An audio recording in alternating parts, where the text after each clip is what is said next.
Welcome, everyone. Happy Apprenticeship Week. We are thrilled to be here on the campus of Chattanooga State's Community College. And to start off, I'd like to welcome Dr. Rebecca Ashford to the stage.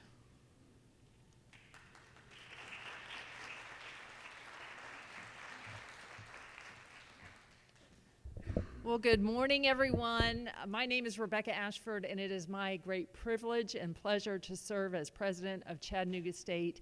And it's a great privilege to welcome you to our campus today for this very important event as part of Apprenticeship Week. So I'm going to start with a question.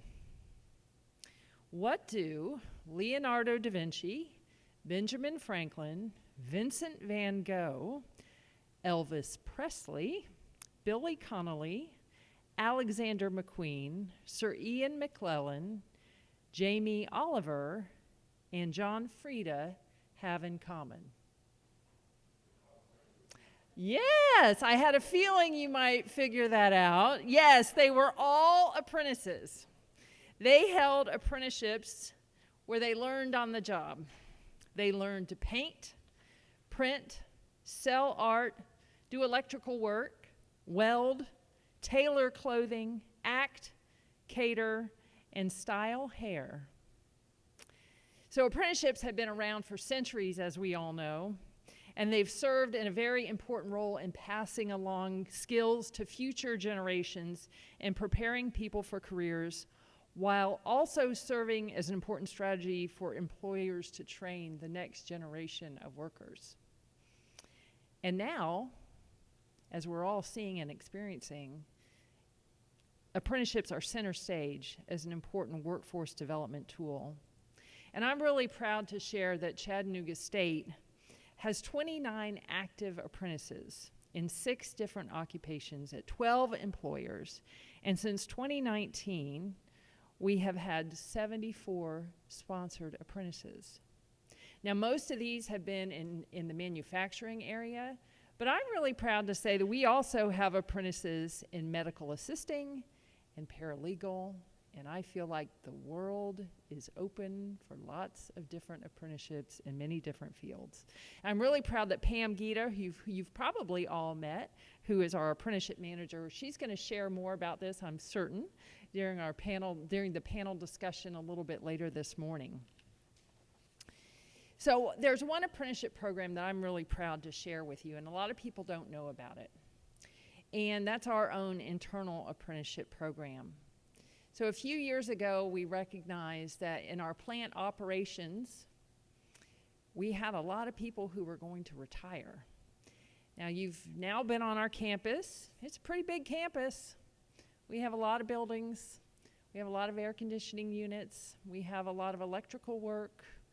We have a lot of facilities that need to be maintained. And as we look at a number of people retiring in those areas, that scares us. So we developed our own internal apprenticeship program. So people in entry-level plant operations positions have been able to go through TCAT training programs during their workday and get paid for them, implementing what they're learning on the job here at Chattanooga State. And then when they complete the program, not only do they get a pay increase, which is a good thing for them, but then also we have a pipeline of skilled employees for the college. And that makes me really proud. So I'm happy to share that with you. So it's a pleasure to welcome you to Chattanooga State. And I'm really hopeful that today's discussions will serve to increase apprenticeship opportunities in our community. They're critical to helping the college to achieve its purpose, our vision, our mission. They're critical to helping employers, creating a pipeline of skilled employees. But I think most importantly, apprenticeships are critical to helping people to improve their lives and to prosper. So welcome to Chattanooga State. I hope you have a wonderful day.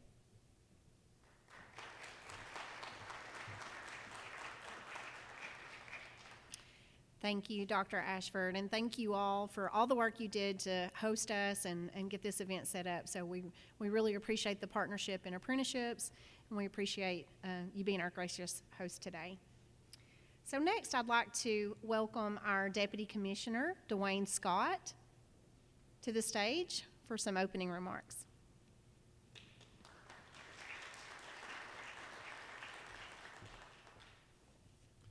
Good morning. Delighted to be here with you. We've done 2 of these this week, and the best for last. I'll tell you, I'm impressed with the setup here, and appreciate Dr. Ashford and their hosting here. Greetings from the commissioner.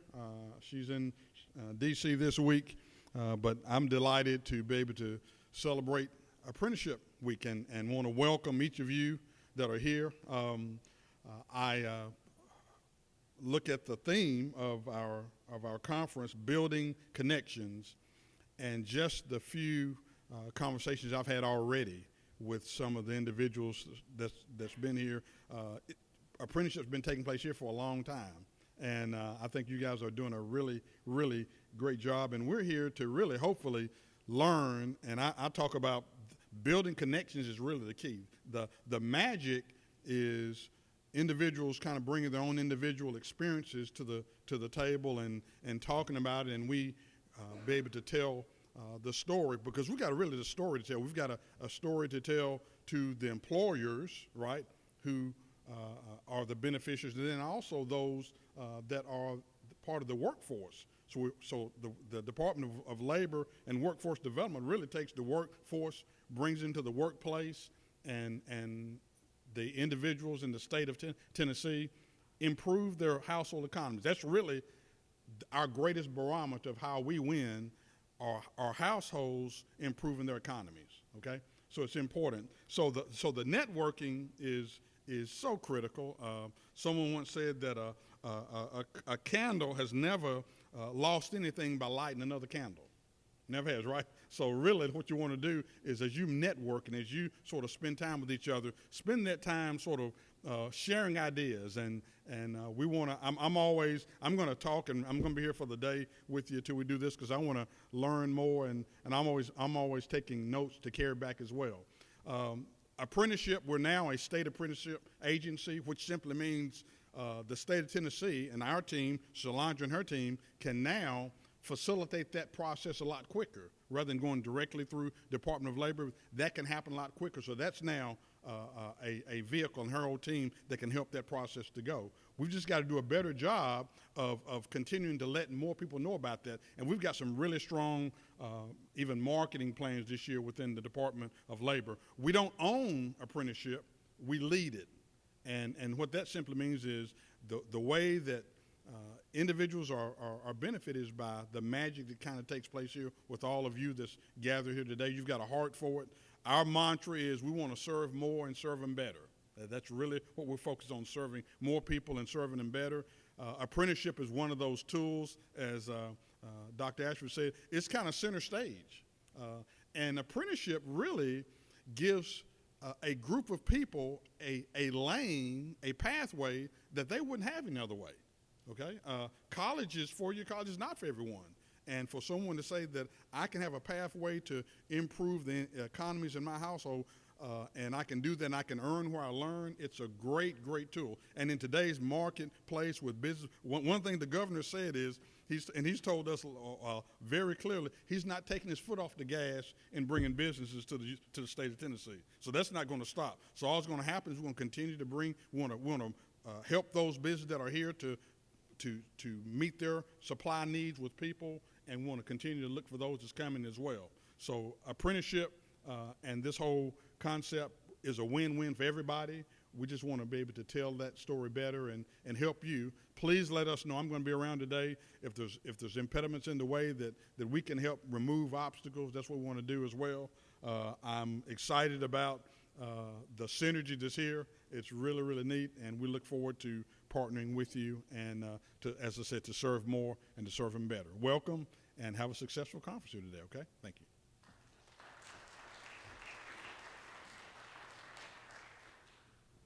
Thank you, Deputy Scott. And our great Governor Lee has prepared a video for us, and we will start that now. Hey, Tennessee, Governor Bill Lee here. This National Apprenticeship Week, we're celebrating Tennessee's skilled workforce and the important role that apprenticeships play in training Tennesseans for hands-on careers. Here in the volunteer state, we've made significant investments in vocational education since day one so that every Tennessean has unlimited opportunity, including $1 billion investment in our state's colleges of applied technology just this year. And we've seen tremendous success in skilling Tennesseans through Apprenticeship Tennessee, a program that's connected a record 8,000 individuals to apprenticeships, including 3,000 training new apprentices in the last year. As we continue to prioritize workforce development in our state, I thank the many key partners who have provided Tennesseans with hands-on training opportunities while inviting new programs across our state to join us as we skill Tennesseans for a brighter future.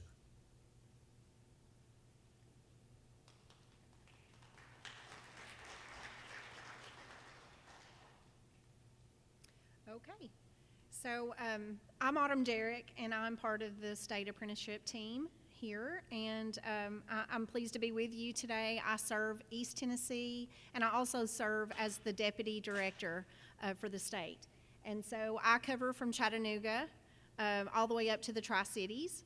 And I've been around Chattanooga for quite some time. I was part of the local workforce development board here for more than 12 years, and really looking forward to growing those relationships, have some great relationships all the way up to the Tri-Cities. And I know that I have some friends here that have driven in from the Tri-Cities this morning, so I just want to say thank you to that. And before we get started, I'd like to kind of know who is in the audience and kind of recognize some of these partners that have come out today to celebrate National Apprenticeship Week with us. And so just by a show of hands, how many employers do we have in the audience today? Okay, great. A great number of employers. And how many sponsors or training providers do we have? Okay, wonderful. Thank you all. And then what about some of our organized labor union or joint apprenticeship training councils? How many of those do we have present in the room? So y'all have been doing this for a very long time. Thank you so much for coming out, and we appreciate seeing you here today. What about K-12 partners? Great. Thank you. And then do we have any intermediaries that are here today? Wonderful. Thank you. And then anyone here from our state agencies? Okay, so thank you all. And then what about any apprentices? Do we have any apprentices in the room today? Okay, interesting. Okay, wonderful. And I want to highlight a special friend that's here today. We have one of the first cohort members of the U.S. Department of Labor's ambassadors. So, Greece Seshagiri, thank you for making the trip down. We're pleased to have an ambassador with us today. So, thank you. All right. So, I know Deputy Scott kind of covered some information. I wanted to just share a little bit about Tennessee's Office of Apprenticeship. This was established in 2019, so our Governor Lee owned a company that provided mechanical, electrical, plumbing services, was a big proponent of apprenticeships, and so his leadership in the state really brought and highlighted that learning tool and that workforce development tool. And so, one of his initiatives was to establish an Office of Apprenticeship. And so back in July 2019, that was established, and our commissioner, Jeff McCord, our prior commissioner, came down from Northeast State. They had really set up a great program at RCAM, serving a chemical company up north in the state called Eastman Chemical. And so we really pulled someone else from that team to lead. Her name was Tyra Copus. Some of you all may have worked with her. So just taking you back through a little bit of history of the Office of Apprenticeship. And then in March of 2022, we had went through some training with the U.S. Department of Labor and put forth, the Tennessee code that we needed to do with the legislation, and put together a packet to become designated as a state apprenticeship agency. And as Deputy Scott alluded to earlier in his opening comments, this really allowed us to localize that registration process, and so it really gives us these local partnerships. We don't have to rely on the U.S. Department of Labor to register programs now. They have trained us, and we are able to do that on their behalf. And so Apprenticeship Tennessee is a statewide office, and it's under the direction of Governor Bill Lee and powered by the Tennessee Workforce Development System. And so I'm going to share with you all next kind of what that consortium of partners looks like. I won't read all this to you, but it really brings together our Tennessee Board of Regents. Our college partners are such an important partner in this space, and other workforce development partners. So we're really thankful to have this consortium of partners with Education, Human Services, Department of Corrections, and we'll talk a little bit about today how we can utilize all of those partners to grow and expand apprenticeships for Tennesseans. So at this point, I'm going to take you through a presentation. We kind of call this our 101 presentation, and there's a lot of experienced folks in the room, but we'll share some information about apprenticeships just so that everyone kind of has the same working knowledge. An apprenticeship program is a tried and true program. It's been around for a lot of years. We've heard about some of the history. Dr. Ashford took us through some famous apprentices, and so it's really been around for probably a couple of thousand years, so a long time. And we know that it's work, it's evidence-based, it's a proven practice to grow and develop your own talent. And I want to touch on what the components of apprenticeships are. So we have a lot of employers in the room today, so we thank you all for being here. An apprenticeship can't happen with an employer, and so we have to have an employer at the table. And then next, it's going to combine a really structured way to provide training both on the job and through related training and instruction.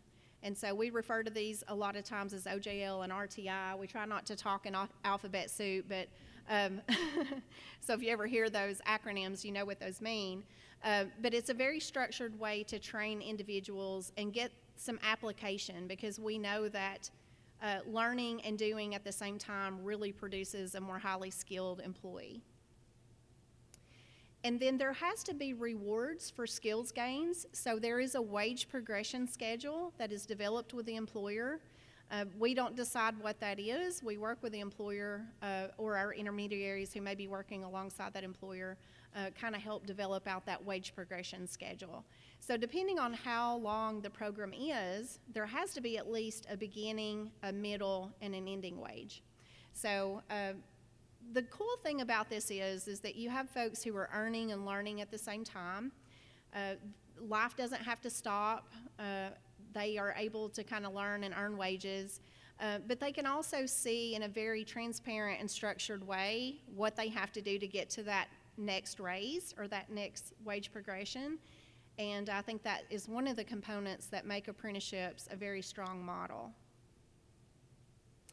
And then finally, it's going to result in a nationally recognized credential. We refer to this as a journey worker credential, and it's recognized across the country because apprenticeships are built off of an occupation. And so a journey worker in a specific occupation, it's developed in such a structured way that no matter where you go, it's transportable across the country. No matter where you go, you can be recognized that that is a highly skilled and trained employee. This slide really is just going to give you basically what the framework or the structure of a program is. Programs can range from 2,000 hours to 8,000 hours. There may be a few that are a little longer than that, but not typically. And in an HR world, a full-time employee works 2,080 hours. So you all can see that this really equates to about a year for every 2,000 hours of a program. And we talk about programs in terms of hours more than we do years, but you all can kind of see how this is set up. And so for every 2,000 hours of on-the-job learning, there has to be a minimum of 144 hours of related technical training and instruction that goes with that. And so this is a great example of what a time-based program looks like. It's not, we don't have a slide for it, but there are a couple of different approaches that may apply depending on the type of occupation. You can have a competency-based approach, and you can also have a hybrid, which is a combination of those two things. And you really have a minimum number of hours and a maximum number of hours in a hybrid program. But this just kind of gives you an idea of the structure of a program. And again, this is driven by the type of occupation. I want to talk a little bit about the roles and responsibilities in a program and what that entails. So we've already talked about how the employer has to be at the table. And so we know that that's got to be the partner that's in place. They're the ones that hire the apprentice. These are full-time employees. They're going to pay them according to that wage progression schedule. They're providing the on-the-job learning components. And, you know, they typically pay for the cost of the training, so there's really not a cost to the apprentice. We do see some models where the apprentice may contribute some through their paycheck or something, but in most cases, this is paid for by the employer. And then we have our training providers that are responsible for those 144 hours a year. And, you know, there are a lot of partners that are in this space. Our TBR and community college and TCAP partners are a big part of that, but it can be private education. There's a different mix of folks that can be that training provider. And then there's the sponsor. And the sponsor takes on the administrative responsibility for the program. They register the program, they register all of the apprentices, they keep everything updated in Rapids 2.0, which is the USDOL system for tracking apprenticeship programs and apprentices and completions. And so they have to just make sure that they're documenting everything and taking on that responsibility of the administration of the program and the compliance of the program in some instances. So, and one thing that I want to point out here that an employer can do all of these things if they choose to and if they have the capacity to do so. And so we're here to support whatever method that they would like to utilize. But, you know, often they are engaging other training partners in this space to bring them alongside, and so it really creates a great partnership and connection. So the theme of today is building connections, and you'll kind of hear that throughout our conversation today. We've already talked about some of the minimum requirements for a program, but one thing that may surprise some folks is that you can register an apprentice as early as the age of 16. And in fact, here in Chattanooga, I believe it was back in 2018, we had a high school registered apprenticeship program in partnership with Chattanooga State, and it was at Gestamp. It was the current local board chair at that time was an HR manager and was really interested in youth development and the emerging workforce and, you know, what our roles and responsibility are for training those folks. And so there was a partnership with Hamilton County Schools and Chattanooga State and a lot of folks at the table. There was a lot of work to be done to kind of cut through red tape and overcome myths about having youth in the workplace. And it was really a catalyst for what's happened in the Chattanooga area for hosting students in the workplace. And you're going to hear some from our partners later that have done a great job at that. But it's really a great workforce development tool for folks, whether they're emerging and they don't have a lot of work experience like a 16 or 17-year-old. But this model has just been very instrumental locally for our school systems, and we're starting to see that take effect across the state, and we're really proud of that. You have to be eligible to work in the United States through some sort of legal status. And I think just about everything else here we probably already talked about, so I won't read that to you, but we'll go ahead and skip on to how apprenticeships and pre-apprenticeships work. So we talked about the high school registered apprenticeship program that we established, so I want to touch on pre-apprenticeships a little bit. A pre-apprenticeship is established to help someone prepare for success in an apprenticeship program. And so this is really a good model for the emerging talent, our youth. It could be really successful for folks that might have barriers to employment, such as justice involvement or recovery or some other type of barrier, just disconnection from the workforce for some time. And there has to be a registered apprenticeship in place first. So I think if my slide works here, you'll kind of see this little star jump down just to kind of highlight the fact that there has to be a registered apprenticeship program in place. And then there's a formal agreement with some partners, and you all can see the myriad of partners that can be included here. It definitely could be our K-12 partners, college partners, community-based organizations that are serving individuals with barriers, our Office of Reentry, our adult education partners. Those are great partners in this space. And it doesn't have to include the work component, but if they can provide some work-based learning, that's even better. But this just provides an opportunity to make a direct pathway into a registered apprenticeship program, and there's just a formal agreement in place. So just kind of keep that in mind. What this does is creates a great talent pipeline, and so when we talk about partnerships with some of our local education agencies, we are really hearing some success from employers and some other partners in the apprenticeship space that pre-apprenticeships is really a direct pipeline.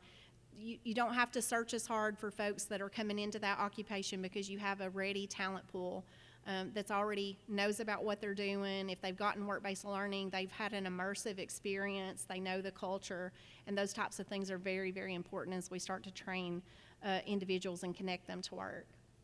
So one thing that I want to note about a pre-apprenticeship program is that you're able to give prior credit. So any on-the-job learning hours that they get as a pre-apprentice, or any of the training that is aligned through that formal agreement or memorandum of understanding, is a very structured way for you to give somebody prior credit, and it gets them to that completion just a little bit quicker.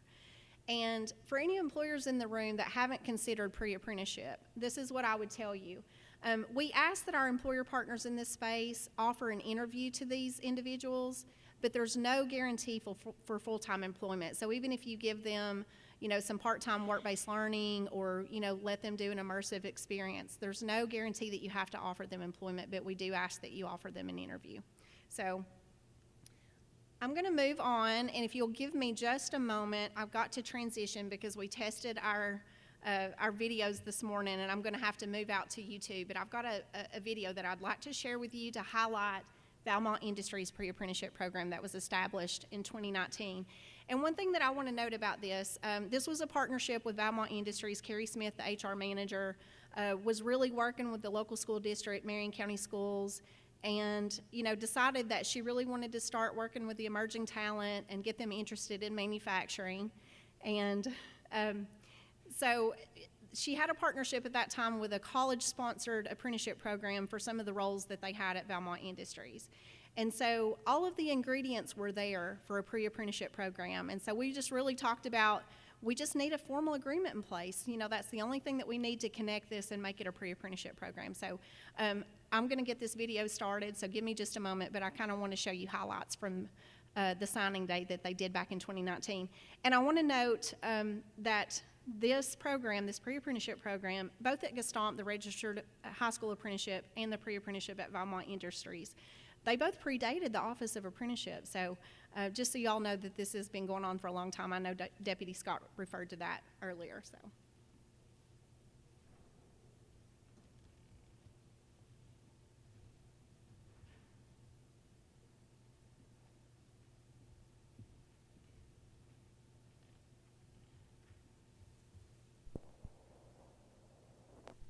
Last year, Chattanooga State launched the region's first college-sponsored apprenticeship program. And today's signing day represents an innovative partnership between Valmont Industries, Marion County Schools, Chattanooga State Community College, and it's an excellent example of high-quality workforce training solution. There's no place I'd rather be than right here today, right now, recognizing and celebrating the future of our state sitting right here in front of us. Great companies like Valmont who choose to invest in their community, who choose to create jobs, who change these kids' future lives will be because of investment in companies like this one in this community.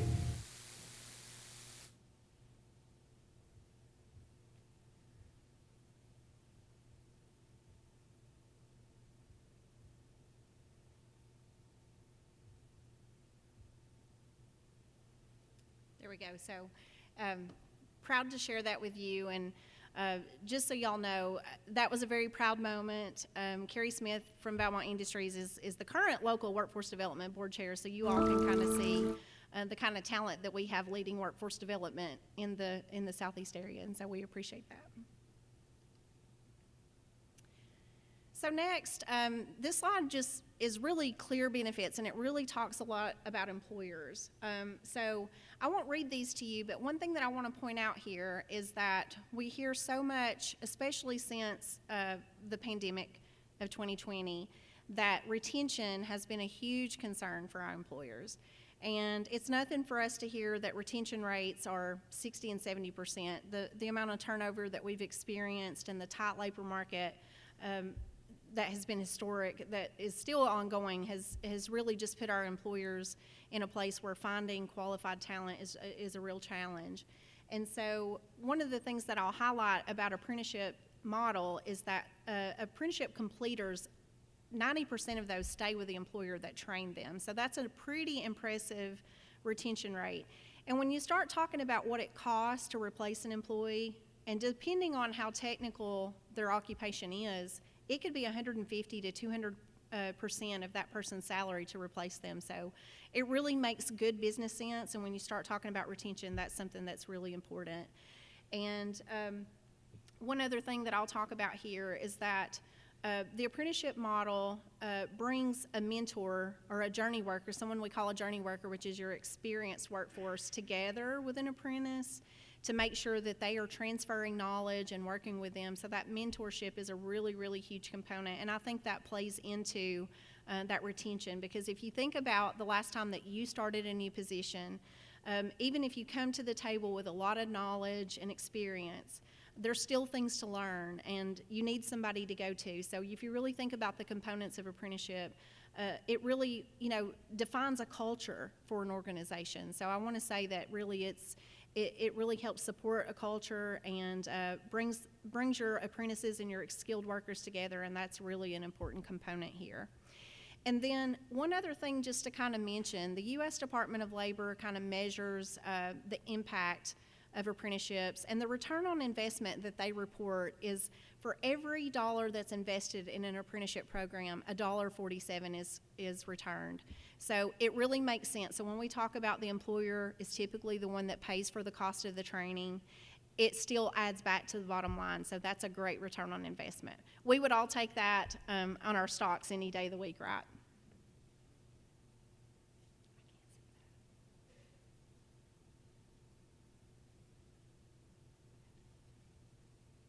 Give me just a second. A word from our tech support here.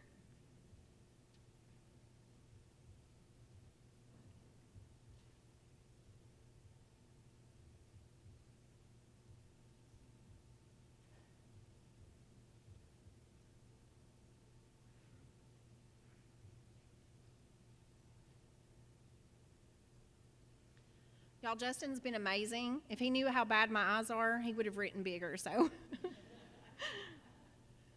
Thank you for that. Okay, so I'll talk to you a little bit about what our office does. I think we've touched on it a little bit, so I won't spend a great deal of time here, but we're doing outreach continually. So we're a lean and mean team, the state apprenticeship team is, and we're working with employers, our training partners, intermediaries, all the folks in this space, our K-12 partners. So our goal really is to grow and expand apprenticeships as a workforce development tool and really help enrich the lives of Tennesseans. And so we're consulting with employers, helping build programs. It's an employer-led model, so I will say that. Everything that we do is employer-led, and we really want to design a program that is impactful to their business. We also are able to kind of help with that documentation, so we serve as that registering agency and that approving agency, so we're helping with all of that.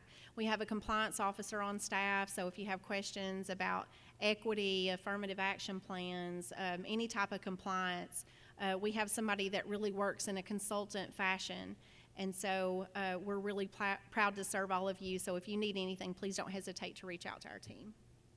And then we're here to do the technical assistance component as well. So I want to say that we're really proud that we have reached just prior to National Apprenticeship Week a state high of over 8,500 apprentices. And I think we're up to over 384 or so. I looked this morning in Rapids, so this slide's just a little outdated. We've added a program since this was put together this week, so we're really proud of the strength and the growth that we're experiencing. And we have an apprenticeshiptennessee.com website, so if you haven't been there, there's some great resources and support. You can find programs, and you can search that by county. So if you're interested in programs in your county, there's an easy way for you to go out there and search. And we've talked about pre-apprenticeship, so I do want to highlight that we really want quality pre-apprenticeship programs in the state of Tennessee, so we make sure that all of the quality components are there. And we have a certification process, so any of our pre-apprenticeships, and by the way, we have over 82 of those, I think, in place now, and more applications coming in, so it's continuing to grow as a model. And we vet those through a small team of people that just make sure that that alignment and the quality components are a part of that, and any application for that is out there on our website, so we invite you to look. So there are some myths around apprenticeships, and I kind of want to take a moment just to kind of talk about those. So one of the myths is that apprenticeship programs are only for large companies or for unions. Unions have been doing this for a long time. So I think that expectation is that it may not be for my organization. So we would like to say that it's for small and large businesses, and it can be union, non-union, and there's a lot of different approaches there. So we have organizations like our colleges. Chattanooga State's a great partner in this space, and they're sponsoring programs. So really you can see that it can be for most anyone. There's some thought or a myth out there that it's only for construction or skilled trades, but as you heard Dr. Ashford this morning, there are a lot of white-collar jobs, medical jobs. I think my partner and state director has been recently working on a dog groomer, so I mean almost anything that you can think of, and we love to hear about some of the new occupations that are getting registered at the U.S. Department of Labor. We got one recently that was a DJ occupation that had been registered, and so really there's a lot of growth and expansion. There's lots of occupations that still haven't been apprenticed yet, so it's just interesting to think about how many different roles can be an apprenticeable occupation. Next, it's only for non-college bound individuals. So, you might be surprised that we're talking about apprenticeship programs for all the way up to the PhD level. I really think that that's in our future. And so, we're starting to look at some of the emerging things that we need, like IT specialists, cybersecurity, people with computer science degrees. There's a huge demand for this. And so, it can be for individuals who don't have any kind of formal education, all the way up to that PhD level, so we really see this growing. And then finally, one of the great myths that I get really passionate about is that, the federal government or the state government's just going to come in and tell us what to do. Well, I've already said a couple of times that this is an employer-led model. We are here to work with you as a partner and as a consultant, and that's a myth that we would just really like to say that there's a lot of support, but it is an employer-led program. So.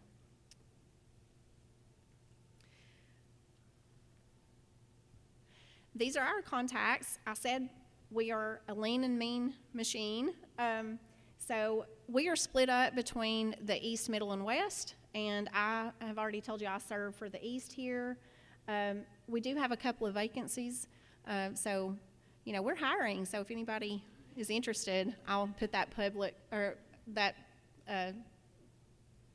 lost my words, shameless plug is what I'm trying to say. But I want to recognize this group of people that's put this together today, and we're really grateful for the team that we have.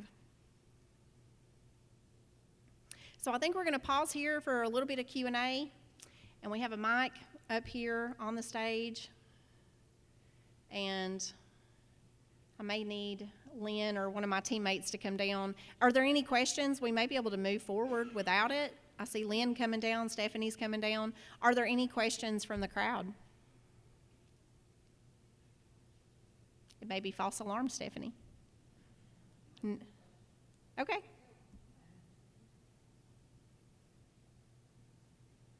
Someone in the back? She's making her way to you.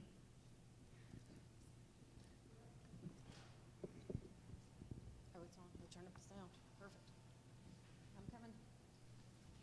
There you go. All right.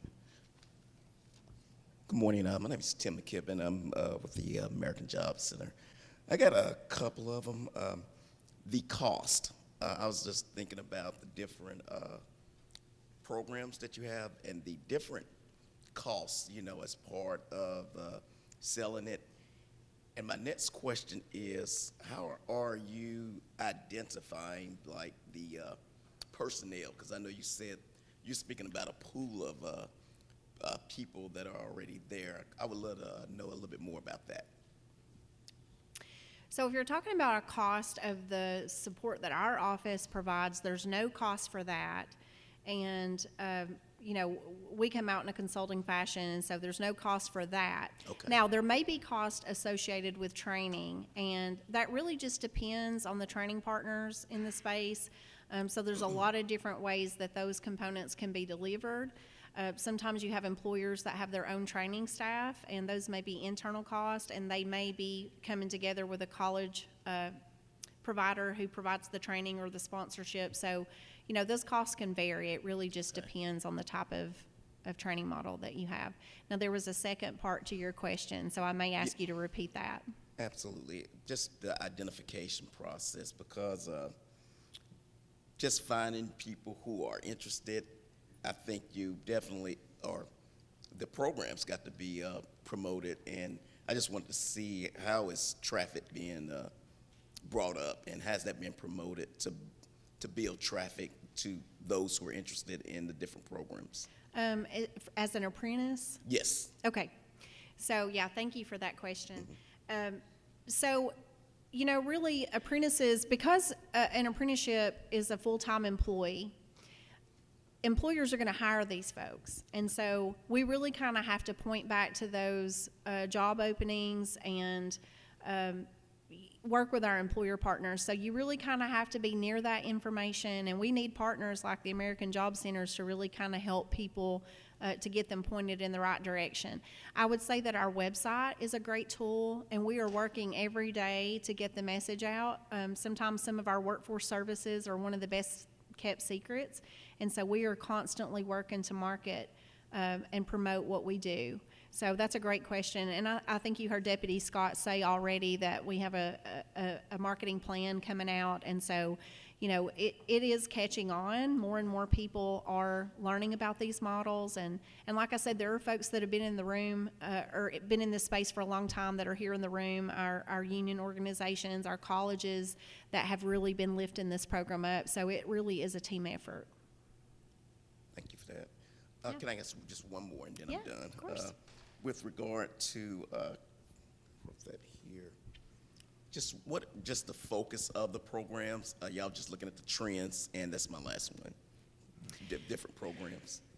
In terms of programs we register, are you asking if we look at trends? Yeah. Okay. So, yeah, that's a great question. So, you know, Tennessee, when we applied to be a state apprenticeship agency, we had to put together Tennessee's Apprenticeship Council. And so we have a council made up of private industry partners that really help guide us, because this is an employer-led model. We have to have that employer input and guidance. We really look to our employers to lead this space. And, you know, as a state, we obviously want to make sure that we are registering programs that are above minimum wage, but we don't want to apprentice anybody into a low-paying job. We really want to focus on those high-demand, high-wage occupations. And, you know, we're really talking about what our plans are going into the future. Like, you know, do we want to focus on certain high-wage and different things like that? But everything that we do is still employer-led, and we want to make sure that there's a demand for it. But it's ultimately the employer's training program. So that's something that you have to understand. And when you can't find a ready, qualified workforce, apprenticeship programs are probably one of the best solutions that are out there for that, because you're going to hire somebody, you're bringing them into your culture, and you're going to train them the way you want to be trained. And when you design curriculum and put together that 144 hours for the 200 hours or 2,000 hours of on-the-job learning, you're really designing what you want that curriculum to be, but it's ultimately got to line up with what that occupation is. So just kind of keep that in mind, that sometimes it's going to depend on what the employer needs, and we're here to support them. Thank you for your question. Hi, everyone. My name is Josh Ewing. I am the training coordinator at Local 43 in Chattanooga. We are the Plumbers and Pipe Fitters Union. I think I could answer some of the questions he had in regards to our program. We're funded by a contribution rate that comes in as part of the benefits package of a union worker. So our program is any program that is an apprenticeship is usually privately funded. So it's funded through our membership dues. And inherently, depending upon work hours, is the more funding our program gets.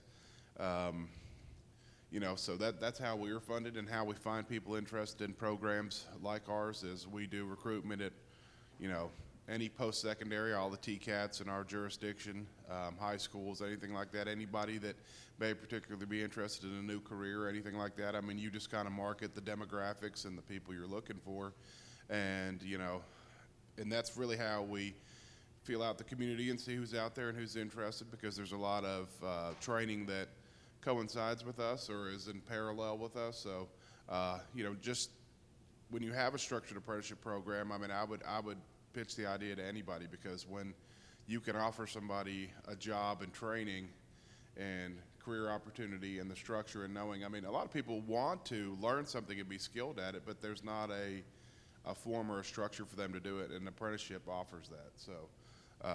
Yeah, great point, Josh. Thank you so much for adding those comments.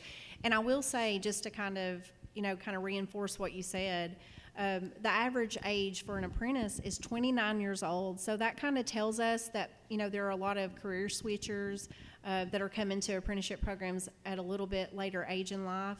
And so, partnering with a K-12 space and any kind of job fairs or things like that you can do, and that's certainly, space where our American Job Centers can help and support to kind of highlight those opportunities. So thank you for that. Any other questions before we move on to the next component? Yeah. I don't need the mic. It's okay. So since you said age 29, that brings me to a really good question. Transitioning military, or those that have been in, gotten out, and maybe staying in or reserve, and they're going into an industry that they already have training in, does that offset some of the requirements? It can, and it is up to the sponsor to determine. Sometimes there's very formal ways that they go about giving prior credit for either on-the-job learning or training, but there is a way to kind of give them that prior credit and get them to that completion faster. And forgive me, I'm glad you brought that up, Jeff. I want to say that National Apprenticeship Week is coming in on the heels of Veterans Day. So if we have veterans in the room, first of all, thank you for your service. And, by a show of hands, you all can kind of see who's representing. So.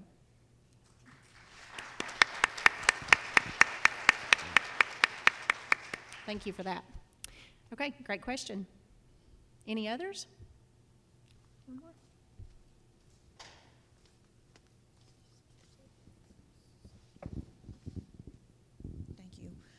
Thank you. I'm looking at the website, and I see another agency with a program that I'm interested in. Is there a way that I could review what they have submitted to become a program without reinventing the wheel? So a lot of that information is sometimes public, but if you have questions about a specific program, feel free to reach out directly to me or anybody on our team. We'll kind of help connect you and guide you through what that looks like. Thank you. So, thank you. Any others? I see maybe one more.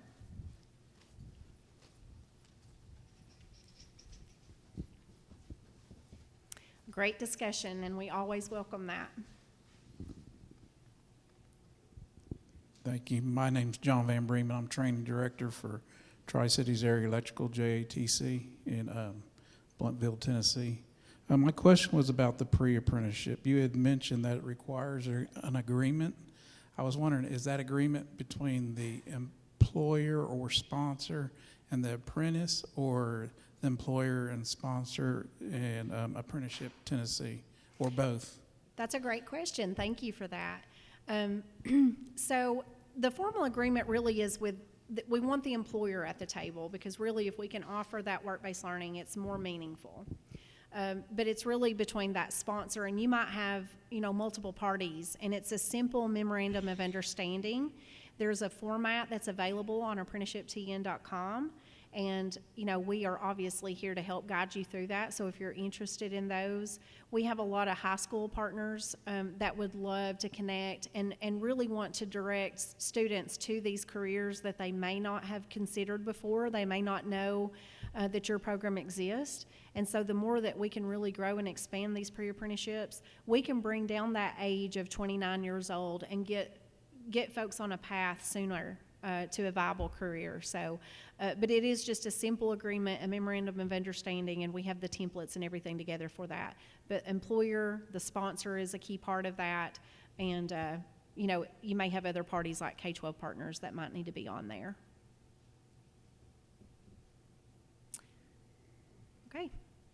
Any other questions? I think we're at about time to transition. We have a great panel of esteemed partners that are here to kind of talk about some of their success.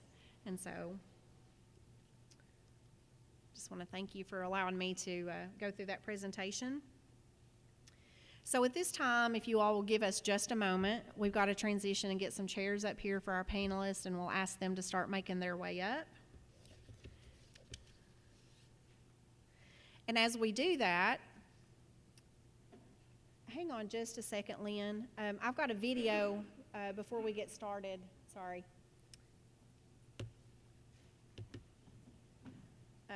I've shared one of our panelist videos this morning, but I've got another one that I kind of want to show. This was a proud partnership between some of our school districts, 3 different school districts, as a matter of fact, and Komatsu. And so when you start talking about who needs to be on that memorandum of understanding, this is a great example of how it might be multiple partners.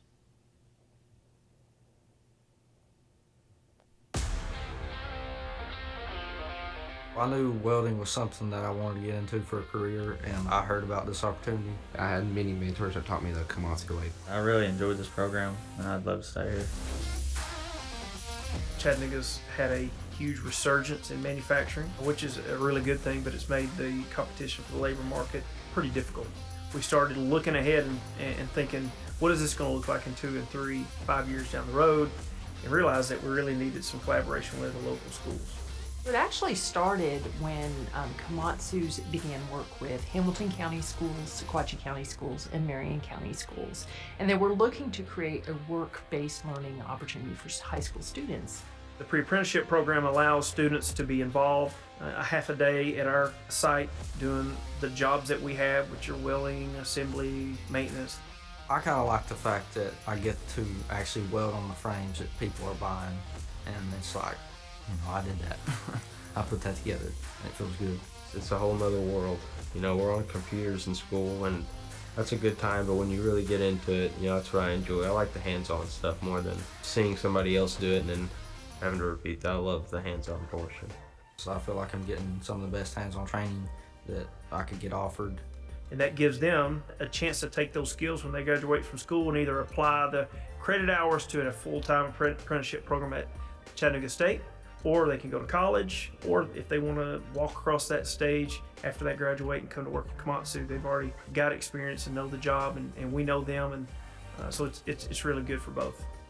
If a student is interested, he or she comes to the Career Center at the high school, and we start working with that student to make sure that they are eligible by the time they reach that senior year. So if they phase into Chattanooga State's apprenticeship program that they have with Komatsu, then it makes that process quicker for them because they have already earned hours. This gives opportunities for high school students to earn a really good wage while they're in high school. And so instead of working in fast food or retail or doing something that they don't necessarily want to build a career with, they're able to actually start their career. My favorite part is actually getting to be hands-on with welding. I start my day by getting here at 6, then we have a safety meeting, then I go out, talk with my mentor, then we start working. Komatsu will give you everything else that you need. All you gotta do is just show up and be ready to work. This program's preparing me for my future to work with other people with different beliefs and backgrounds. I hope to stay here for quite a long time. Like I don't really see myself leaving. There's no reason for me to. It's a great place to work.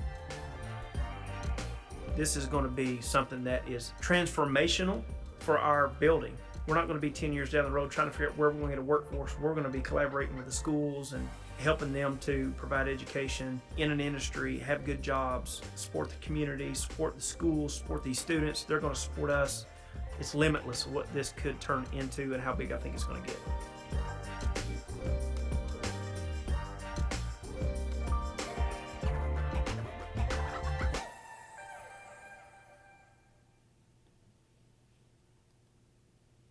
Great job. That's an exciting video.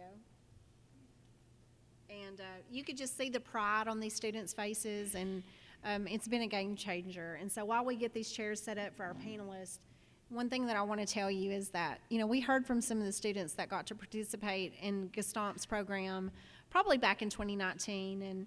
And these students, were just so proud to be earning an income. They talked about how meaningful and impactful it was, and we've just really seen it be transformative for some of these students. So just want to highlight and recognize our employers in this space that have already kind of taken part in these programs and just say thank you.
Thank y'all for giving us a moment to pivot here.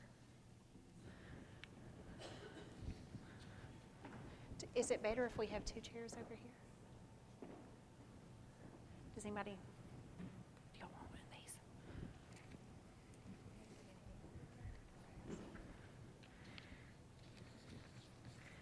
Here you go, Trey.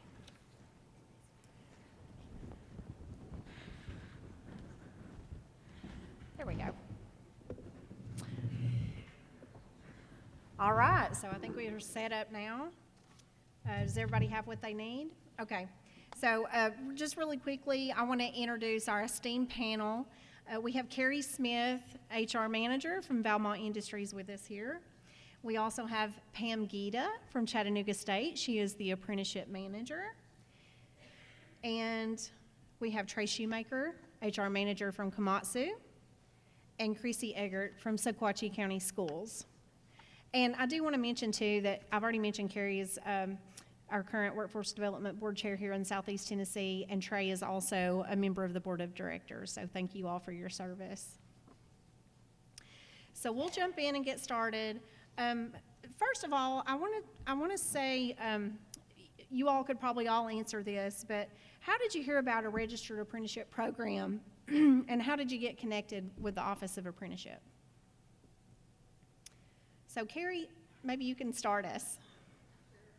As has kind of been mentioned earlier, we started our pre-apprenticeship program a little prior to the office being developed. So make sure I mention Patrick O'Hagan and Pam Gitta, some of those folks who, we had a need and got together. How can we kind of build this out and make sure that we're reaching the youth and building that sustainable talent pipeline that we're looking for? So as soon as we figured locations, we went that route. So we are a Department of Labor registered, and as soon as the Tennessee Office of Apprenticeship came on board, we fast-tracked it to get approved and certified with them as well. And I'm going to try to pivot and figure out where my best position is, so I can see your faces. I want to see you all as we talk. So apologies. So thank you for that, Carrie. All right, how about you, Pam? Chat State got involved with registered apprenticeship before I joined them, and being a good community college, we did it because of a grant. We applied for a grant that gave us money to get a program set up and running, and probably about a year and 4 months after that, I moved down here from Northern Illinois, where I had already actually been working in apprenticeships, and it was the easiest job interview of my life. But so that's why I'm here. Pam, you knew a lot more than most of us at that time, so we were really fortunate to bring you into Tennessee. Thank you for that. Yeah, I'm coming up on 7 years now. Yeah, great work. Okay. So for us, I think we were experiencing something that a lot of other businesses were experiencing at the time, you know, with the onset of COVID and kind of what that did for the workforce. We started looking a little further down the road and realizing that a lot of the people who were thinking about retiring, I think COVID kind of helped them move that along and maybe move those dates up a little bit. So we saw, you know, an increase in retirements, a lot of people leaving the workforce, and we just weren't seeing the same quality and the same quantity of people moving into the workforce on the other end of things. So we knew we had to do something. Otherwise, you know, we weren't going to be able to sustain the skill level that we had. So we needed to do something. We started reaching out to some of the schools, and they had a need, and we just looked at kind of bridging that skill gap as much as we could, and got into the schools and started seeing kind of what they were doing, and it made a lot of sense for us to work together. So that's kind of what brought it on. Trey, I want to follow up on that just a little bit. You all were a little bit on the bubble. I think it was about 30% of your workforce that you all were looking at retiring in the next 5 years, and so that was a major move for you all. And we kind of heard Walt, your plant manager, talk about you know, where you're going to find those folks. So I also want to talk about that process. I know that at the time that we were kind of coming together to form a committee and bring the program for your pre-apprenticeship together, you know, it took us about a year, right? So there was a lot of talks and discussion, but once you launched it, what are your thoughts on it? How impactful has it been? Man, it did take a lot of work, but it's been really great. And I don't know if we just got lucky with some of the folks that we got, some of the students that we had come in there, but they've all done really, really well. Everyone, all the students who have entered into the pre-apprenticeship program are still with us in some way, shape, or form. One has transitioned to the apprenticeship program at Chattanooga State. The other 4 of the first cohort are still working with us, and then we have 6 more who are currently still in school. But it's been great. We kind of looked at it first off as kind of just a, I don't know, almost like a trial kind of period to see how it worked out, but it's really turned into a viable talent pipeline for us going forward, and we'll continue to grow it as much as we possibly can. And you know, we have to be able to maintain the integrity of it with training and all that stuff. But we've got a lot of support and a lot of obviously partners that we're working with to help that be successful. So. Okay, thank you for those comments. Chrissy, is there anything you'd like to add? So on the K-12 end of that, we were invited to join in on that committee because we were starting a welding program, and that registered pre-apprenticeship program was going to be in welding. So we got to kind of see what that was going to look like from the onset and how we could make those connections as well. And it has been a little bit of a game changer, though, where education is concerned. So grateful to be able to be a part of that. And now we're also joined in with Carrie with Valmont for that pre-apprenticeship. I think, you know, that Komatsu project was one of the first where we saw 3 different school districts come together: Hamilton County Schools, Sequatchie County Schools, and Marion County Schools. So that was kind of new. So bringing all of those education agencies together, it really worked very well. So thank you for those comments. Before I move on to the next question, I want to circle back to Carrie for just a second. We just heard Trey say that they just introduced their second cohort. The first group is all still with them. Carrie, you just launched your 5th cohort. So just touch on that for just a moment and talk about how impactful that's been. So we're lucky enough to do our 5th year this year. So our program started early 2019. We started out our first year with about 8 students. Some of those students are still with us today. As of this year, when we got started, we have sent 37 students through our pre-apprenticeship program, and well over a dozen actually still work for us now. Some have gone on to their pre-apprenticeship programs, and then we signed 24 new students this year. Have the same experience as Trey has had, just a phenomenal group of young folks that are looking to start their careers early. So we're happy to have them on our team. So even those that maybe didn't stay on as full-time employees, you all have still really poured into their lives and kind of changed their trajectory a little bit. So. Absolutely, and I think that's one of the great things about our area and our workforce development area and the partnerships that go. And as I look around this room, I see a lot of people who have at some point touched one of these students' lives or been involved in developing of the program. So I think it's important that we all work together. Trey and I work closely together. We work with all the different school systems, but our goal is to build a viable workforce for Southeast Tennessee.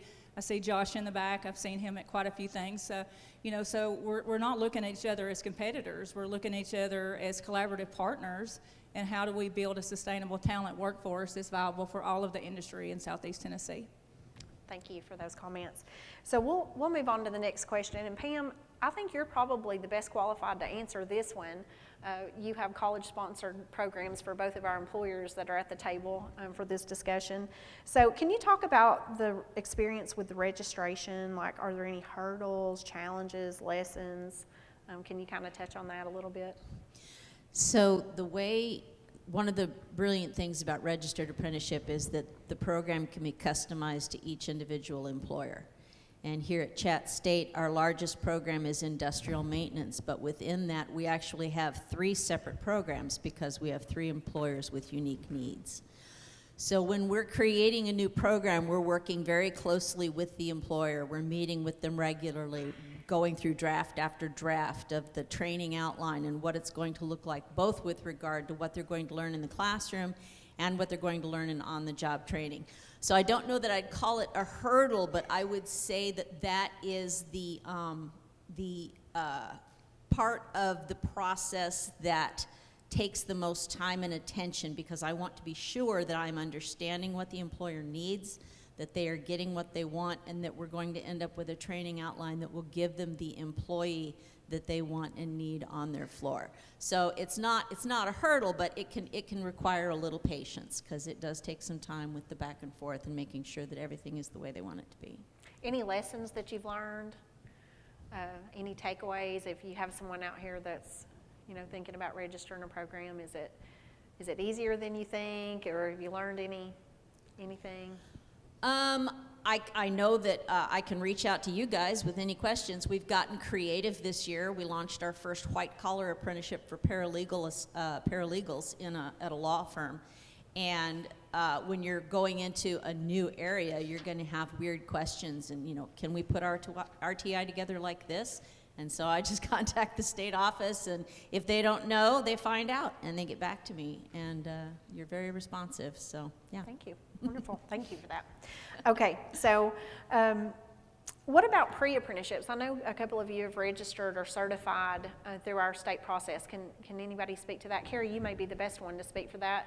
I know that your program is going into its 5th year, and I think we only recently got it certified last year to get it truly recognized. So what was that pre-apprenticeship application process like? I'm going to introduce you to Pam Gitta.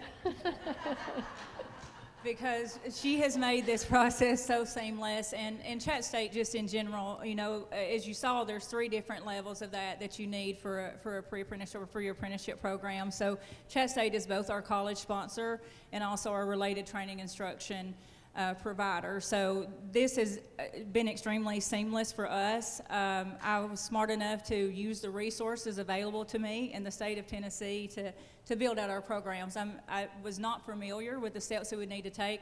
I still couldn't tell you all the steps that you're going to need to take to Department of Labor register, but what I can share with you is for the state pre-apprenticeship packet, Maddie Parton, I see you in the room, was a big help. So staff to the board are always available to answer questions and be a resource to you. Sherry Prince, I see your team out there, and Chrissy, we all work together. So again, this is just a collaboration and just making sure that you're reaching out and tapping into those resources that are available to us as employers. Thank you for that, Carrie. All right, so this question probably could be answered by all of you. So I want to ask, how have your registered apprenticeship and certified pre-apprenticeship programs benefited your specific company or organization? Well, I could speak to this for hours. This would be my soapbox. So K-12, I'm in a high school. It has changed the culture of what we are doing a good bit. You have a parent who walks into your school system and says, hey, what do you have to offer my student? My student is interested in, we're going to go welding because that's what we have our certified pre-apprenticeships in. It's like, you would not believe the opportunities we have for your child. And so it's really creating the value and equity and access and value of career choices that we can have these direct links to pathways. And just what a great opportunity. So when that parent walks in, you said, this is the opportunity we have for your student, or we talk to that student, this is the opportunity we have for you. It's mind-blowing for them, but it's reassuring. It lets them know that we all are working to try to help them onto their next step and give them the best start possible into whatever that career choice might be. But it's a game changer. It's been amazing, and having great partners has made it very easy. Yeah, thank you for that. So, launching for a student can be kind of scary, and knowing what you do. So has that work-based learning component of the pre-apprenticeship, how impactful has that been? Can you speak to what you've seen? The work-based learning component has been instrumental, and that's just those immersive experiences, whether that be either through a registered pre-apprentice, paid training, or an internship. It has different forms for work-based learning, but it creates those, it helps build those employability skills, it helps build industry-specific skills, self-confidence in that work environment. So it really kind of gives them a leg up, and that also helps to promote to our employers and our business partners that these students have a little more access than your typical student, or they have a little bit more training and connections with those employers and those skills that they need to be successful. Yeah, and knowing them up front, makes it a little less scary to apply for a job, right? Absolutely, absolutely. Okay, thank you. Who else wants to add to that? I can.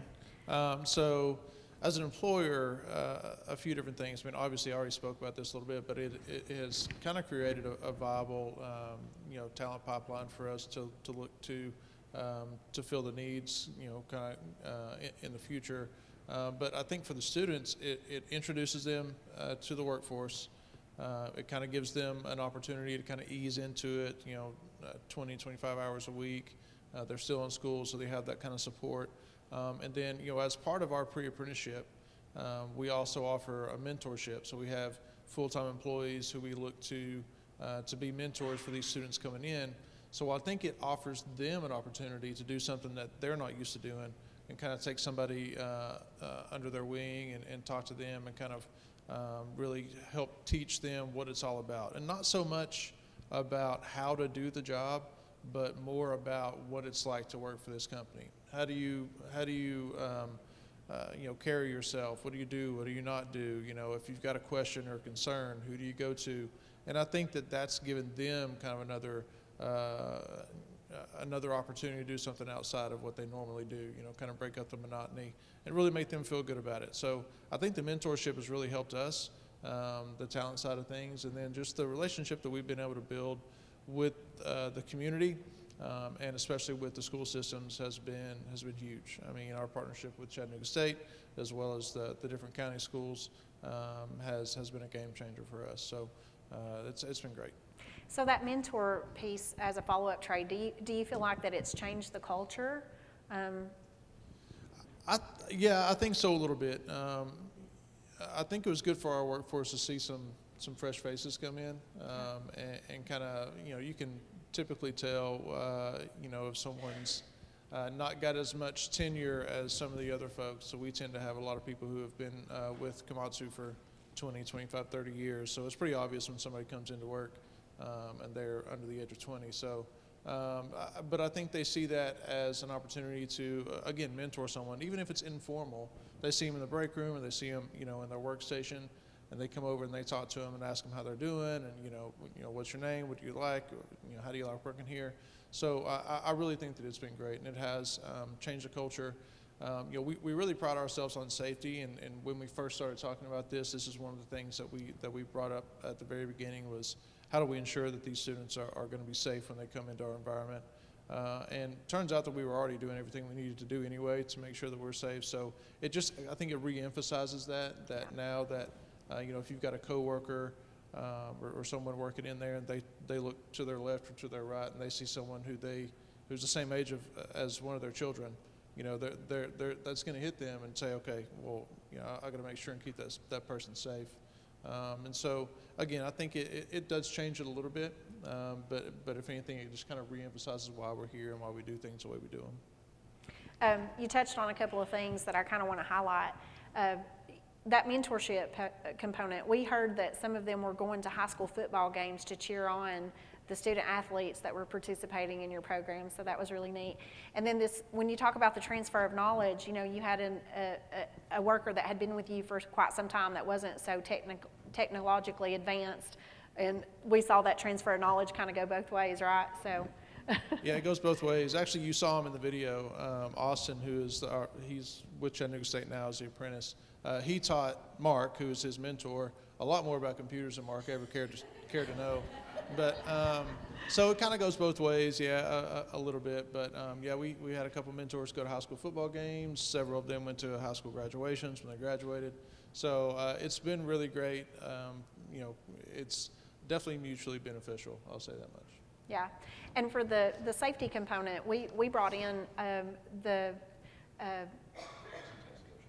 Tennessee team to kind of do some consulting with you, and they just kind of confirmed that you all were good to bring those minors in, right? So yeah, we actually contacted Tennessee OSHA, which is typically a no-no for a manufacturer, but we contacted them and we said, hey, this is what we're trying to do. We just want you to come in and just make sure that there's not something that we should be doing that we're not already doing. They took a look around, talked to some people, and they said, hey, you guys are good. You're doing everything that you should be doing and more. So we felt good about it at that point. It was nice just to get that rubber stamp on it and say, hey, you're good to go, proceed. Right? Yeah, great. Thank you. Thank you for adding that. How about you, I'm just going to add a couple of things to that for Valmont. So we were in our 23rd year in Jasper, Tennessee. We had for many years just been considered a stability site. And as Valmont was looking at where are we going to put a new product, we wanted it in Jasper. So what are we going to do that's going to give us that competitive advantage over all the other states that have Valmont entities? So we focused on workforce development. That workforce development and being able to show that we could build and kind of grow our own talent, even if it's not available to us right yet, was how we got the expansion. So we got our first expansion in 2021. We are now considered a growth site. So we hired for that expansion. We are adding now a whole entire another shift, another 80 people, and they're going to continue to add to Jasper in Southeast Tennessee as long as we can show that we can build the talent. We've got the talent to bring to the table. So the pre-apprenticeship program is kind of where that started. We are looking now on how do we expand that outside of the high school students that we're working with.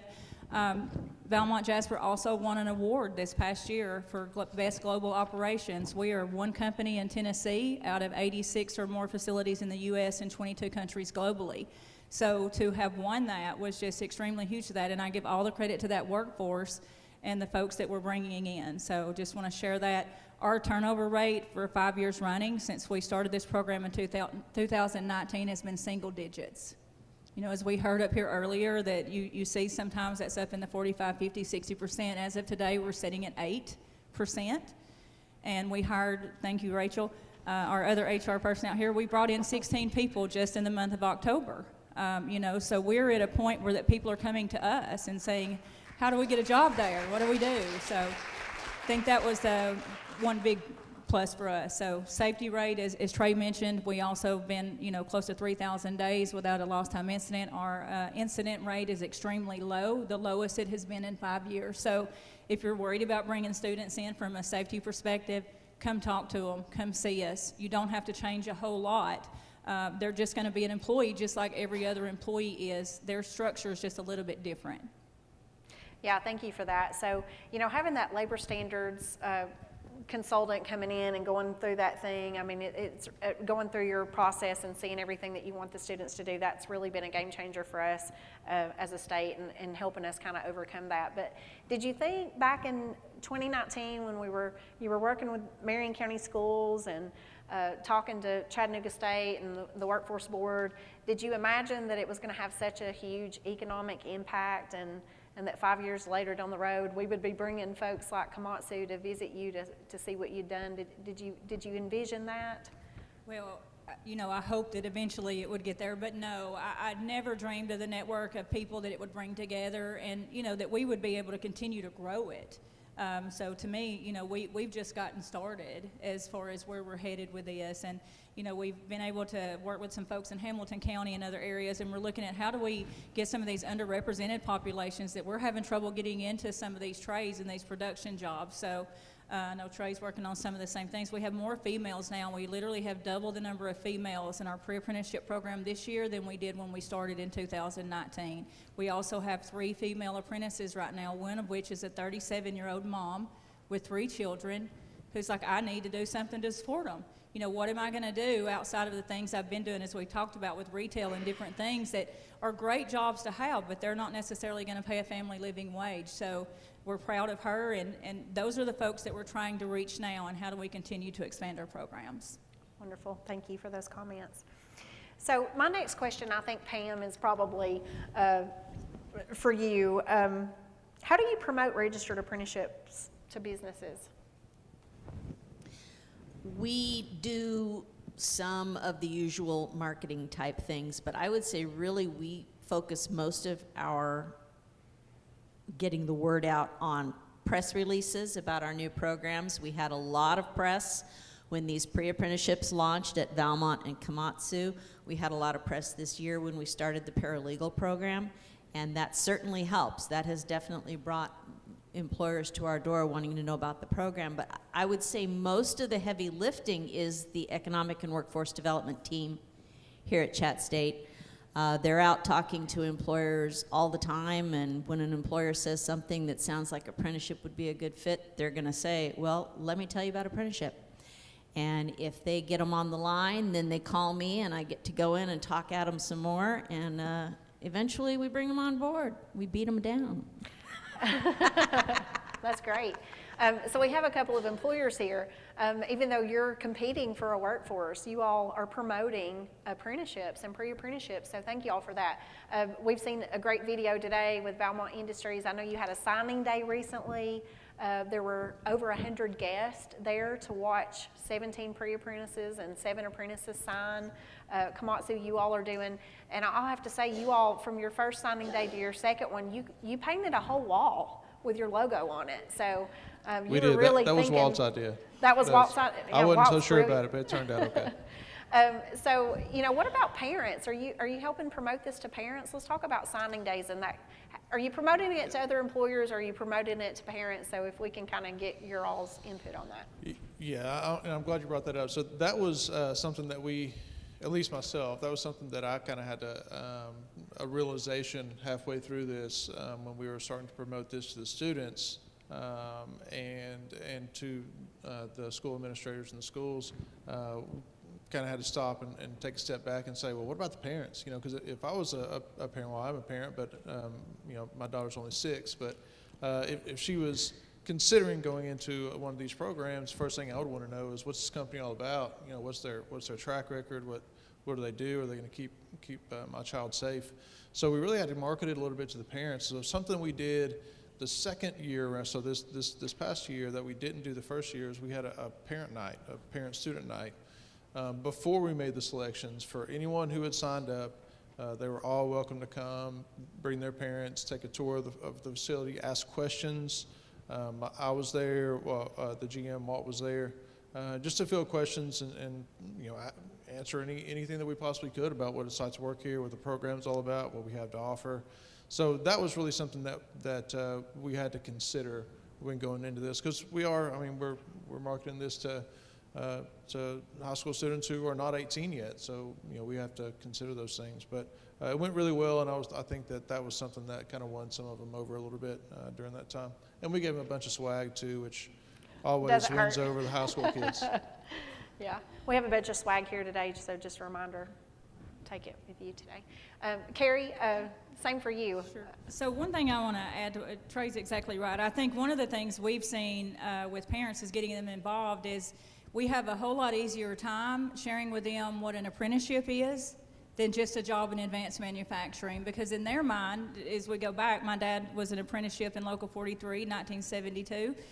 Retired from there, so it's something we're familiar with. You know that it's a nationally recognized credential, so it's been an easier sell for parents to be like, yes, I need them to get involved with that. I need them to go to the trades. And when you look at the lack of student loans and things, and you're able to share some of that information with them too, it's a big deal for parents. Same as Trey, we bring them out, we want them to be involved, and we want to make sure that they're at signing day, because the students that are selected, out of 1,200 students, they should be honored for that, right? So we want to make sure that they're recognized, their parents are there to recognize and honor them.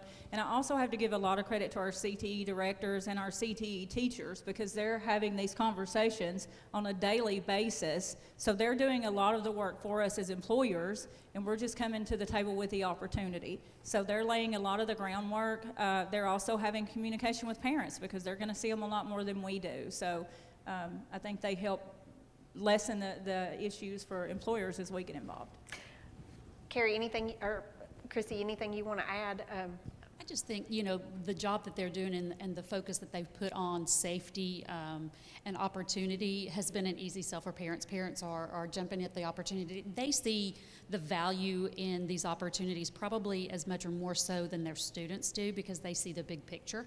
And they see, the future opportunity as well. And so I think the pieces that they put in place to really make the parents feel included and feel secure and safe that their children are going to be cared for and well-trained and safe on the job has gone a long way.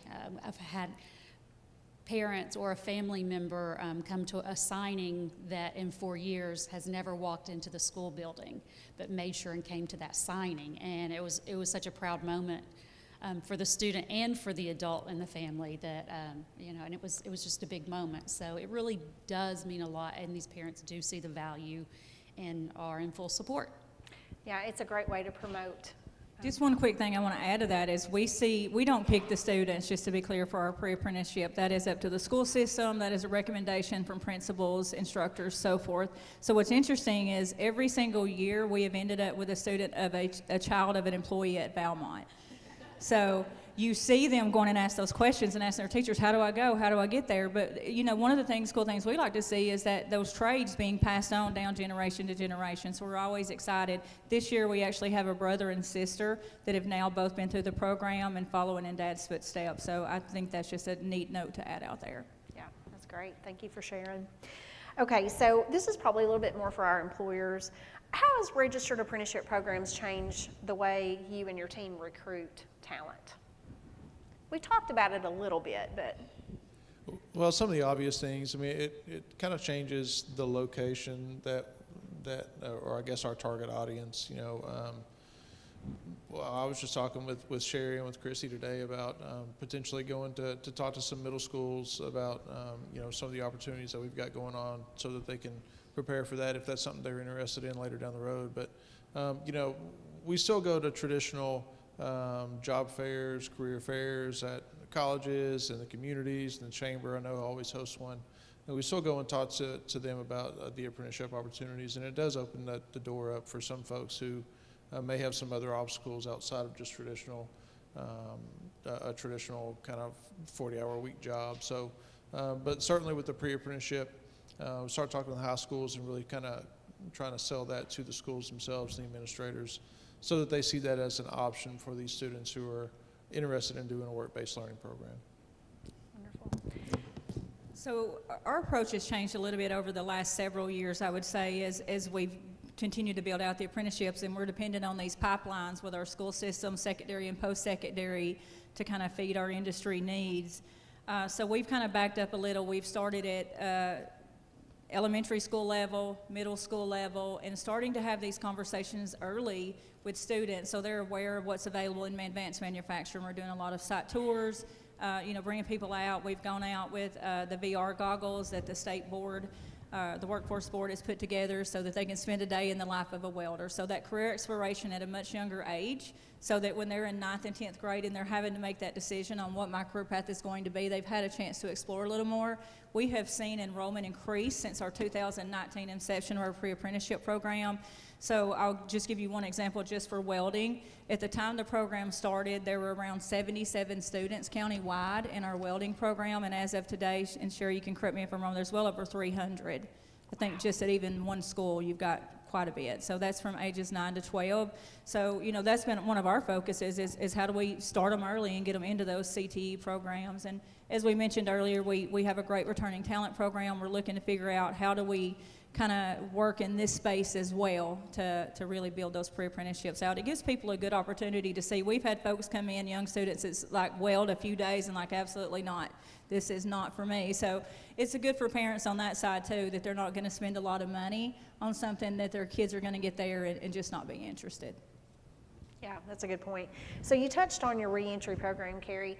I feel like apprenticeships as a model and even pre-apprenticeships as an extension to that are a good source of reaching underutilized talent. So we know we have some folks that may be disconnected for work because of justice involvement and need that reentry opportunity, or they may have, substance use disorders and in recovery.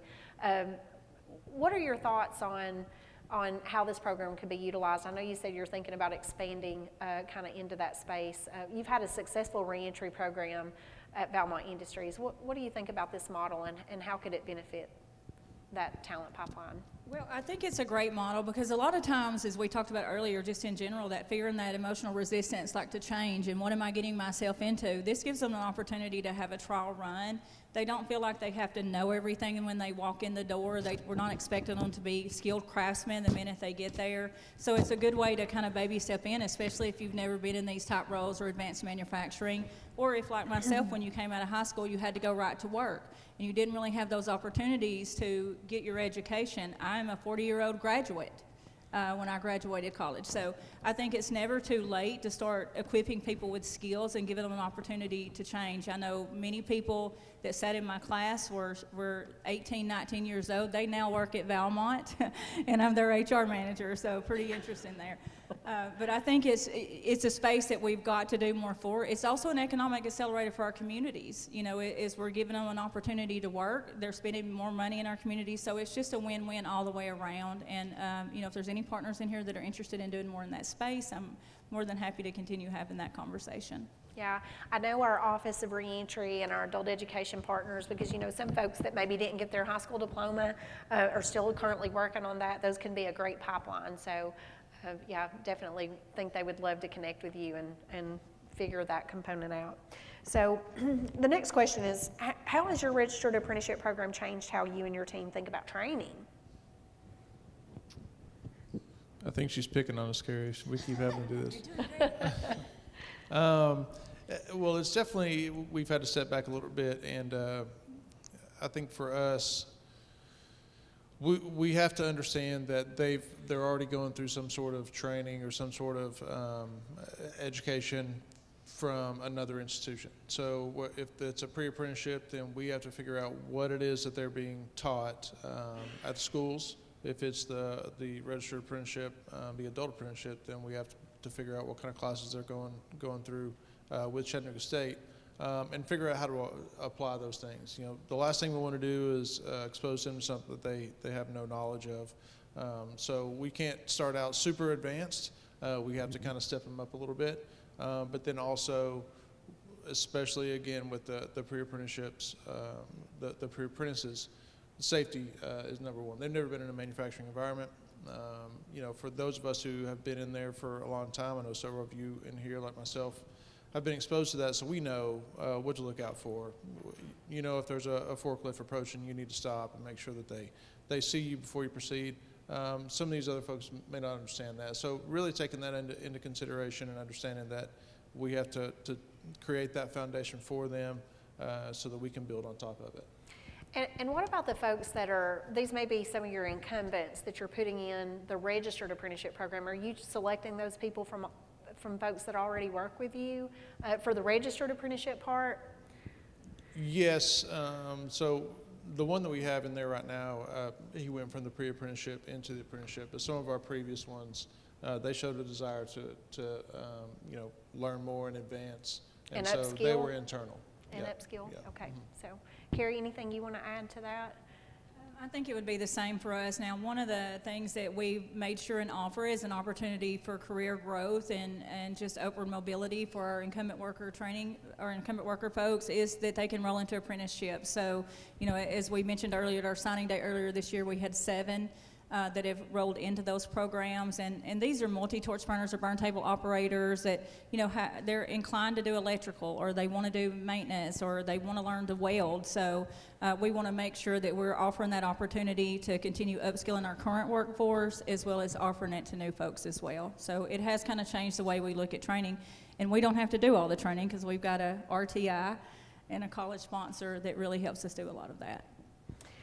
And this can probably be for anybody that's on the panel, so thank you for those answers there. Would you say that your registered apprenticeship program has brought about positive, or what kind of attention has it brought your company or organization? Yeah. Oh, I was go going to ahead. speak what it's brought you guys, because it's you know, the name recognition has been amazing. So starting at the high school level, just the fact that we were lucky enough to be invited to participate in those, we've seen you know, a growth in our programs, a growth in pride in all chosen pathways, you know, just increased awareness. It's great for our school culture, as well as our culture with our parents and our community in general, that we're able to offer these types of pathways and this direct pipeline. It's been very beneficial and just positive. Yeah. So we've heard for a long time, you know, students don't want to go in manufacturing. They think it's dirty and smokestacks. Like, are you seeing that change?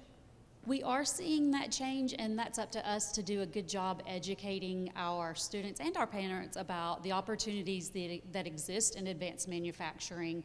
And that's what we have to really work on, to show the vast number of opportunities, you know, and in all sorts of careers that exist in advanced manufacturing, especially, you know, if they are a super talented person and they would like to stay home, that we have wonderful opportunities locally where we can keep our talent local. Yeah, that's a great point. And Carrie, obviously, you know, if you grew the welding program in Marion County from, you know, 77 students to over 300, that's really changed. Anything else you'd like to add? I can't think of any negatives, to be honest. I mean, it's been positive for us all the way around. Just like she said, even the name recognition, folks who may not have known who Valmont was before or knew what we did, when we go to meetings now, they do. And it may be that their students have asked about it, an instructor's been involved with us or come out. But I think one of the coolest things that we're seeing too is we're getting phone calls from teachers, from educators, and saying, what are you doing to our students there? They're so engaged in class. They have perfect attendance. What is happening? You know, we get calls from their parents just saying thank you. So just the rewarding in it, and just seeing a student come from, you know, that maybe didn't have a track to graduate or have a plan going forward, to maintain perfect attendance an entire year for us. You know, we see the positive changes in the individual.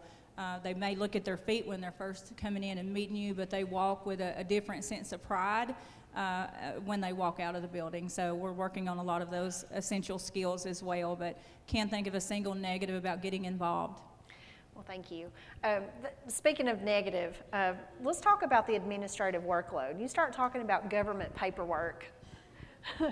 I don't know what the connotation is usually around that, but let's just talk about that for just a second. What would you say about the administrative workload? So now that you've been engaged in apprenticeship programs, what would you say about the administrative workload that's come along with it? Carrie or Trey, either one of y'all? So from the employer perspective, and I kind of thought about this. I don't know that there's really anything more that we have to do. I mean, we onboard them just like we do any other new hire. As far as the reporting and stuff goes that the state requires or the school system requires, it's a very simple report for us to run, and we already track, all the information they need we already track anyway. So as far as the administrative workload, it hasn't added anything in my opinion. Maybe with a higher volume like what you've got, maybe it has, but it really hasn't. It's been pretty minimal. Wonderful, great. Yeah, for us, as Pam mentioned earlier, she reaches out to employers one time per quarter, and that's literally, for us, it's running a simple report of how many hours did they work and reporting that out. And of course, our CTD directors do some things on their end too. But from an employer standpoint, it's as simple as running a time record. Once you've got your contracts in place and everything's established, and that's kind of the gist of it. There's really not more we have to do. Once we've got them registered with you, again, get you a Pam, and then you don't have to worry about any of that stuff.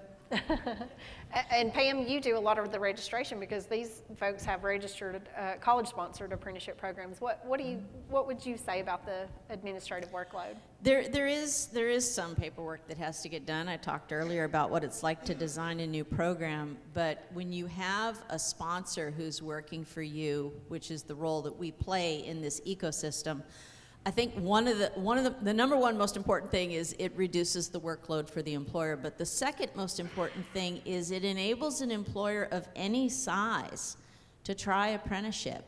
If you are a family-owned business with 6 employees, you can hire one apprentice, and we will help you take care of that person. And it's worth the paperwork, right? It is worth the paperwork. Yeah, we can do it one person at a time. Even if you're a big company that wants to test it with one apprentice, I don't care how big your company is. You want one apprentice? We'll set you up with one apprentice. And that is what makes it nice to have someone else operating as the sponsor rather than trying to do it all yourself as the employer. Well, I think I just have one more question. In 30 seconds or less, what advice would you give to someone? Pam, you probably just touched on this. What advice would you give to someone who's considering establishing a registered apprenticeship program? Just call me. Even if you're not in Chat State's footprint, if you don't know who your community college is, call me. I will find out, and I will tell you who your community college is, and I will put you in contact with them. And I'll do the same. We have a couple of them represented here today, so thank you all for making your way out. Yeah, what about you? I'm going to go with call Pam.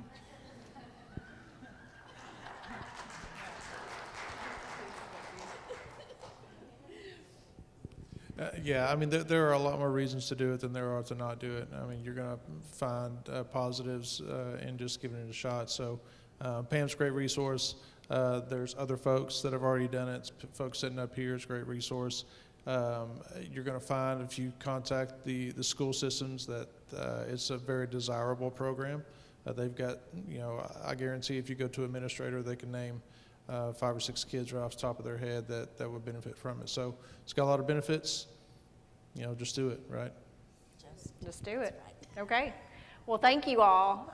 We really appreciate everything that you've done to help us grow and expand apprenticeships. Thank you for the partnerships, and thanks for being a great panel today. So give them a round of applause. All right. So I'm going to make my way back over here. I think, and we can, you all can exit the stage now if you want to. Thank you for your participation. That was a great panel. We'll kind of work on moving these chairs out of the way, and I'm going to invite our state director, Shalandria Shaw, to the stage to kind of give some closing remarks.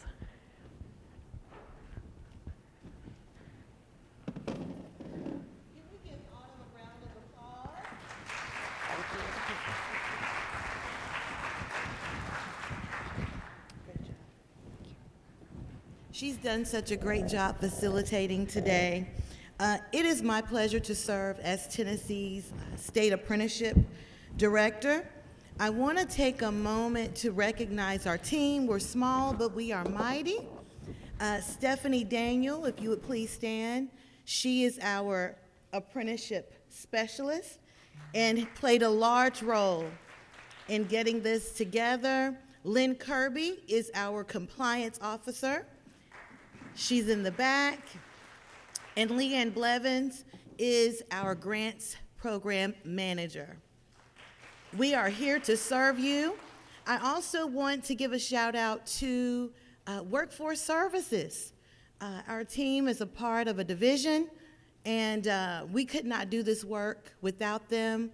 So if we have any regional directors in the room, would you please stand so everyone can see how to connect to their local areas? And do we have anyone else here working for the Department of Labor and Workforce Development? Please stand. We want to recognize you. Thank you.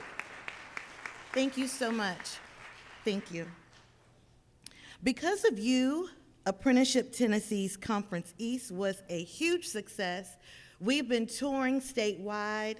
TBR has been an excellent partner. We were hosted Tuesday in Dyersburg. Dyersburg State Community College hosted us. On yesterday, we were in Middle Tennessee.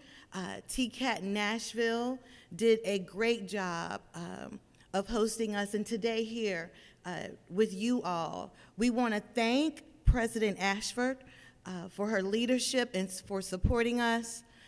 Thank you, Deputy Scott, for your warm expressions and your leadership. We appreciate you so much.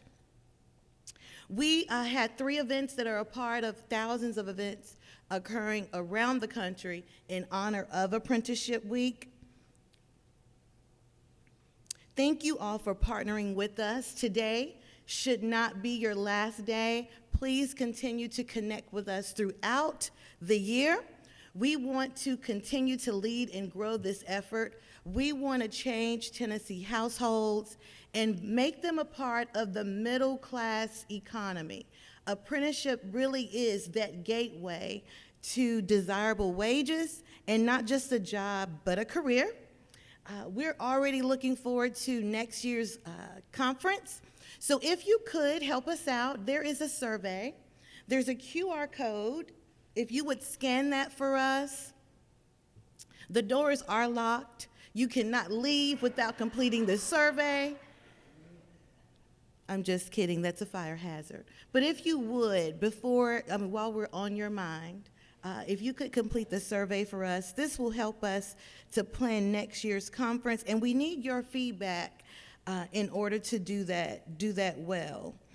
Help us to continue building connections. So we're hoping that our email inbox is full. We have voicemails and texts. Our contact information is on the back of that fact sheet that you have that summarizes the Apprenticeship 101 presentation that Autumn delivered to you earlier today. Please take advantage of us. Your tax dollars pay our salaries. We are here to serve you in any way that we can so that we can reach more career seekers. Thank you so much for your time and your engagement. Have a wonderful rest of your day. And if we can be of any of assistance to you, please reach out and let us know. Thank you.